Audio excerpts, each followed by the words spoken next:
Munambam judicial commission തുടരാം. Munambam judicial commission നിയമനം റദ്ദാക്കിയ സിംഗിൾ ബെഞ്ച് വിധി റദ്ദാക്കിയിരിക്കുകയാണ്. ഹൈക്കോടതി ഡിവിഷൻ ബെഞ്ചിന്റേതാണ് നടപടി. ഷബ്ന ചേരുന്നു ലീഗൽ ഡെസ്കിൽ നിന്ന്. ഷബ്ന, ഏതായാലും സർക്കാരിനെ സംബന്ധിച്ചിടത്തോളം വലിയ ആശ്വാസമാണ്.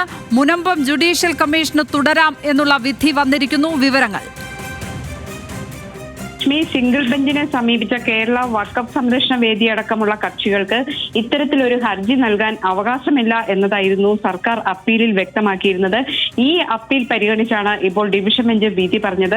ഹർജിക്കാർ, അതായത് ഈ വഖഫ് ജുഡീഷ്യൽ കമ്മീഷനുമായി ബന്ധപ്പെട്ടിട്ടുള്ള ഹർജി നൽകിയ ഹർജിക്കാർ വഖഫ് ഭൂമിയുമായി ബന്ധപ്പെട്ട കക്ഷികളോ കേസുമായി ബന്ധപ്പെട്ട് ആനുകൂല്യത്തിന് അർഹരായവരോ അല്ല എന്ന് ചൂണ്ടിക്കാണിച്ചായിരുന്നു സംസ്ഥാന സർക്കാർ അപ്പീൽ നൽകിയത്.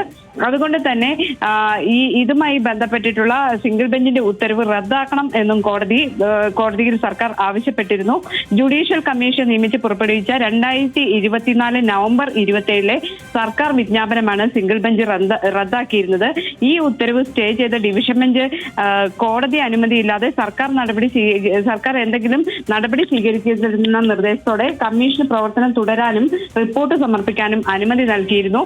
മുനമ്പം ഭൂമി വഖഫാണോ അല്ലയോ എന്നതല്ല, വസ്തുതാന്വേഷണം നടത്താനാണ് റിട്ടയർഡ് ഹൈക്കോടതി ജസ്റ്റിസായ ജസ്റ്റിസ് CN രാമേന്ദ്രൻ നായരെ നിയമിച്ചത് എന്നതായിരുന്നു സംസ്ഥാന സർക്കാർ കോടതിയിൽ ഉന്നയിച്ചിരുന്ന വാദം.